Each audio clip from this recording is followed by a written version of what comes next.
Bismillah, alhamdulillah, salatu wassalamu rasulullah sallallahu alayhi wa sallam. Assalamu alaikum wa rahmatullahi wa barakatuh. My name is Tariq Khalid. I'd like to welcome to our program here at Sharjah TV on knowing who is your Lord, who is Allah, who is your creator, who is your sustainer, who is the one that gave you life, gave you the ability to live in this world. Who is it? Whatever that you have in this world facilitated that. The opportunities, every breath that you take, every glass of water that you drink, every person that you've met, that he has facilitated that. But we want to talk about two things. One dispels the other. Darkness and light. And there are many people in darkness today. And many of them is self-imposed. Let's put it like that. And others, based on a set of conditions which were above and beyond their control, due to many different things that happen in life, or the impact of things that happen to them in their life. So let's look what Allah says first in Surah number 5, verse number 15. Bismillahirrahmanirrahim. Now hath come unto you light from Allah and a plain scripture, whereby Allah guide him who seeks his good pleasure on the path of peace. And then Allah says, he bring them out of darkness unto light, but his decree and guide them into a straight path.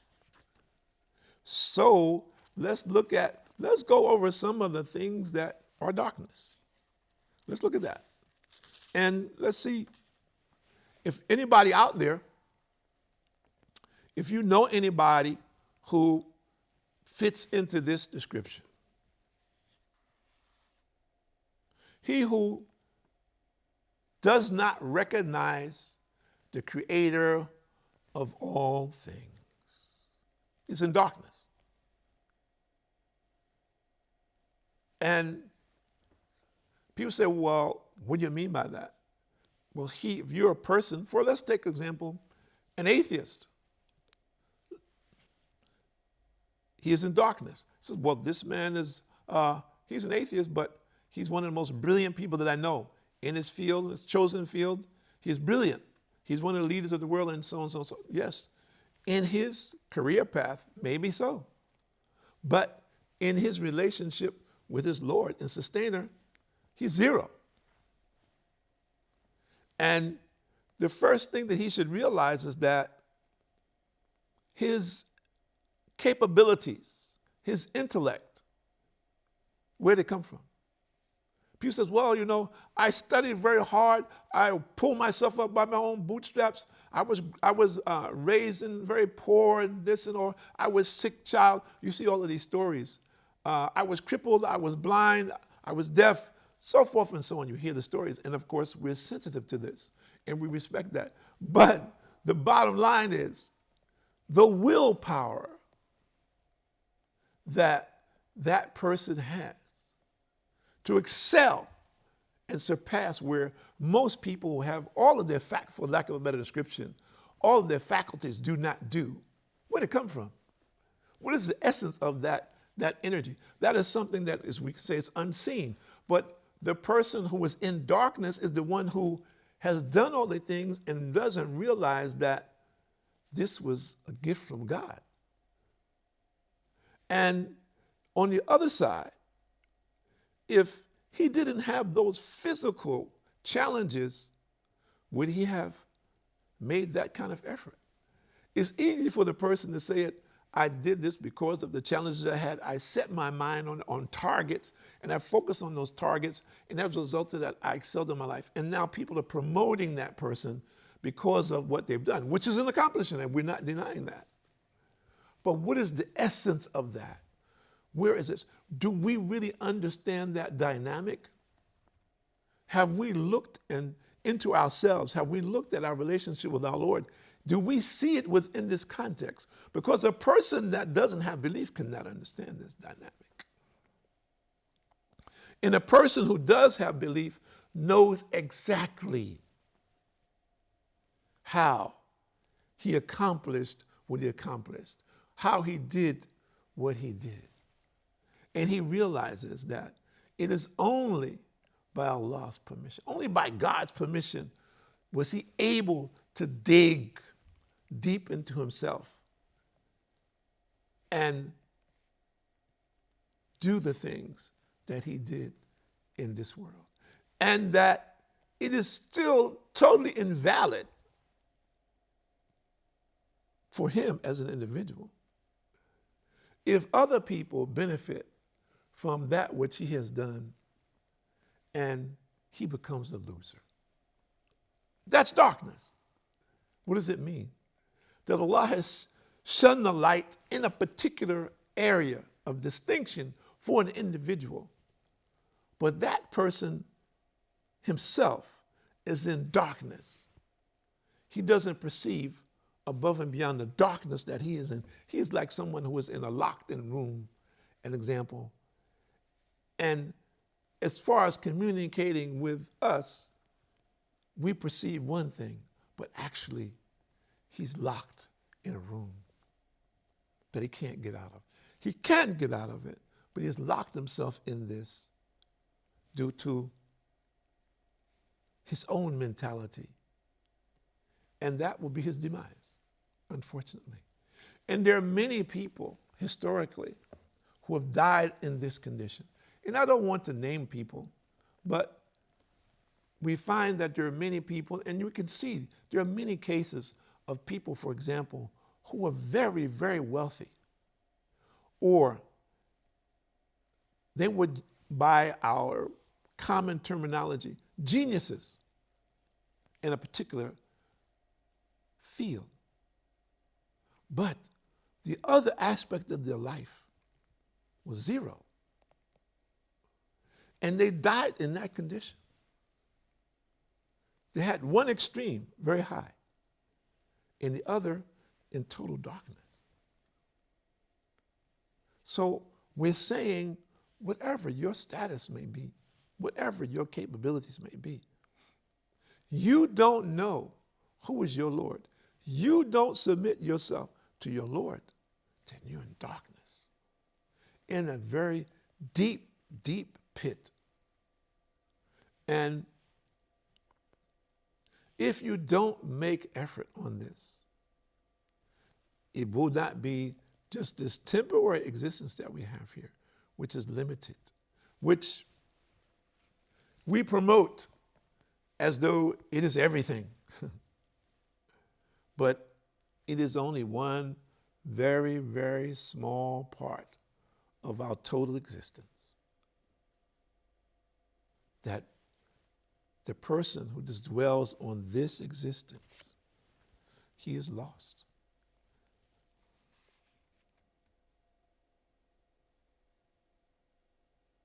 He who does not recognize that his master, subhanAllah,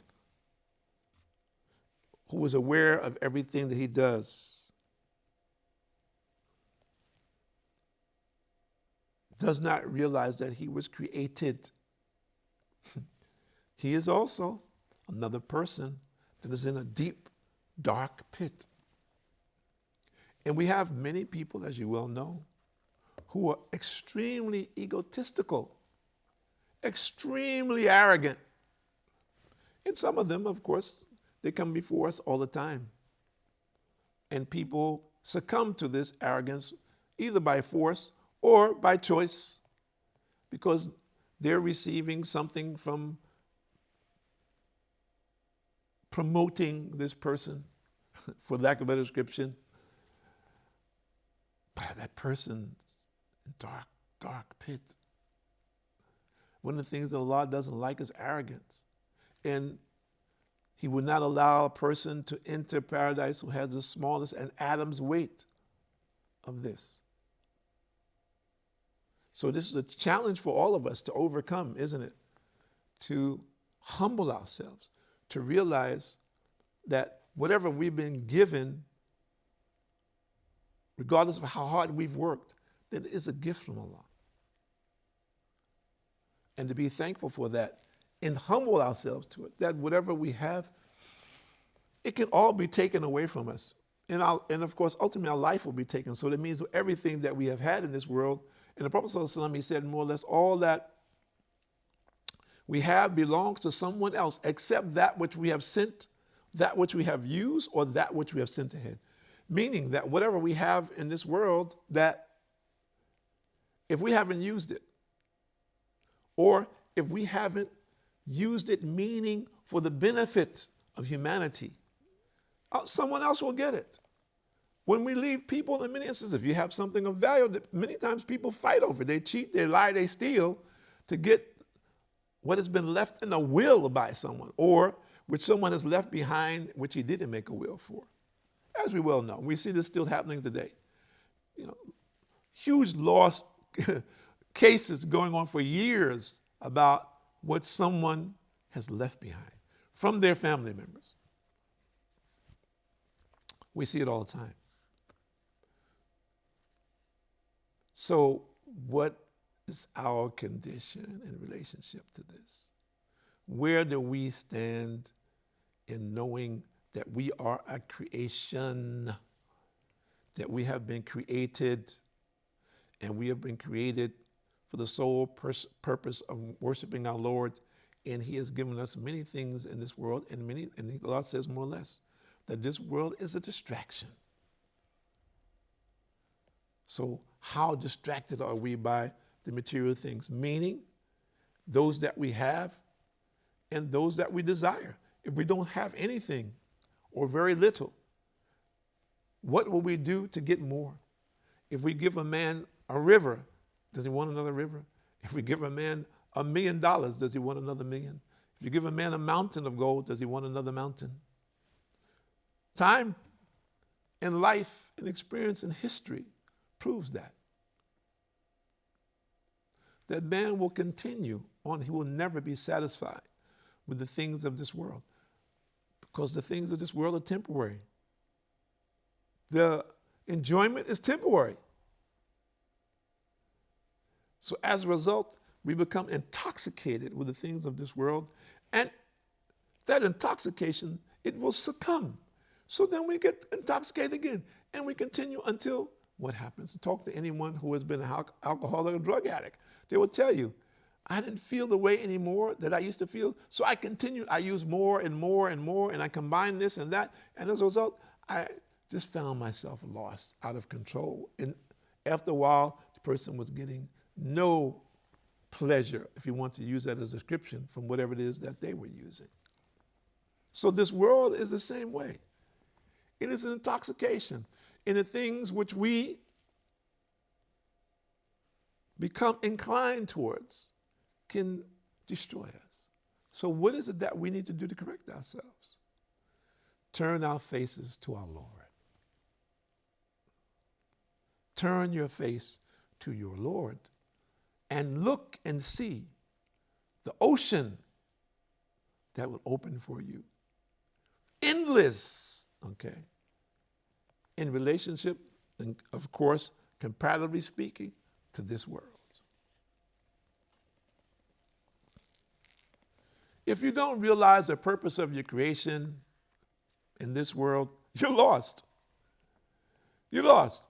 People says, well, you know, I was created to have a good time, so man, that's what I'm doing. You know, I'm having a good time. I'm enjoying my life. I'm just doing my thing every day. I don't bother anybody. I just do my thing, and I'm enjoying what I'm doing, and it's great.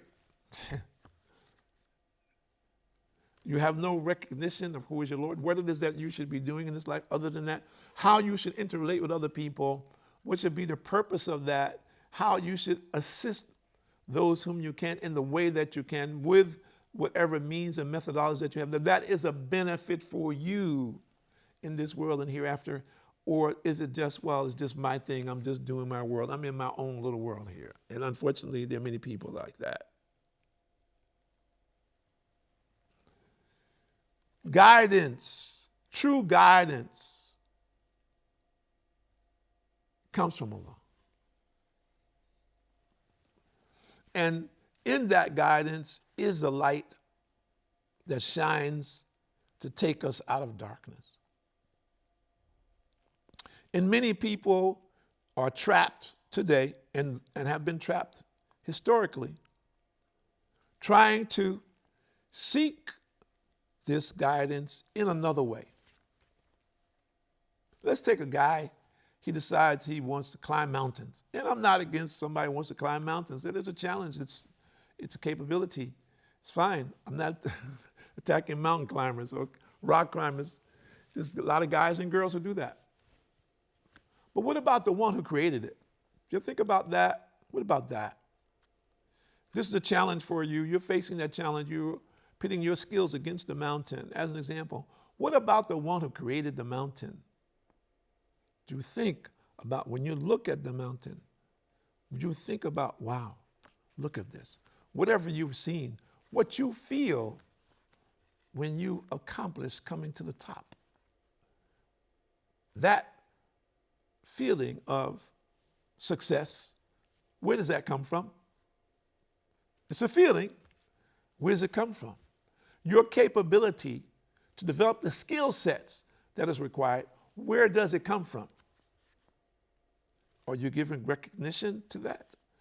You accomplished this. You didn't fall down and die like many others have. Are you thankful for that? Or do you attribute it to your team, your skill, your equipment? Think about it. So we're saying to all of our viewers, think about light compared to darkness.